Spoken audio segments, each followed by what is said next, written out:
Donc on va parler des domaines d'activité stratégiques, donc les DAS ou DAS, ça dépend comment vous les prononcez.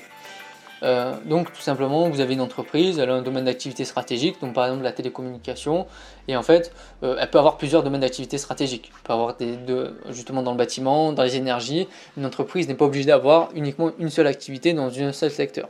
Elle peut développer plein justement de domaines d'activité stratégique. Euh, pour chaque domaine d'activité stratégique, il va falloir définir d'abord une stratégie globale.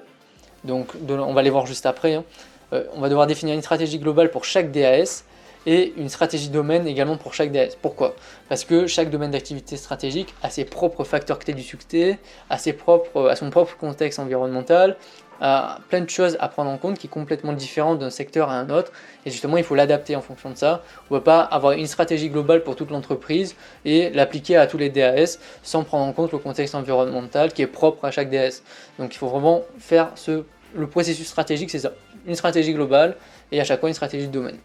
En termes de développement stratégique, il y a 4 possibilités possibles.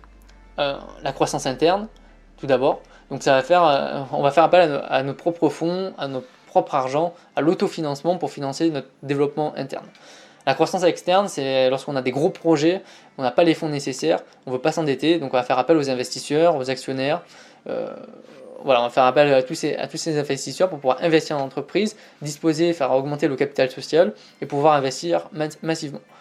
Et vous avez la croissance conjointe, donc là c'est les coopératives et les partenariats. Donc on va s'allier avec d'autres distributeurs, on va s'allier avec d'autres concurrents notamment des fois, pour pouvoir faire des économies d'échelle, faire une coopérative, acheter en gros, ou justement faire des partenariats avec d'autres entreprises pour développer ou partager ses compétences. Voilà, c'est la croissance conjointe, on va développer en même temps deux entreprises.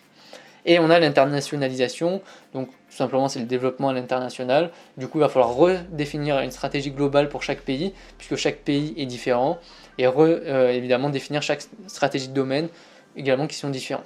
Donc il faut vraiment, en termes d'internationalisation, revoir toute cette stratégie pour chaque pays.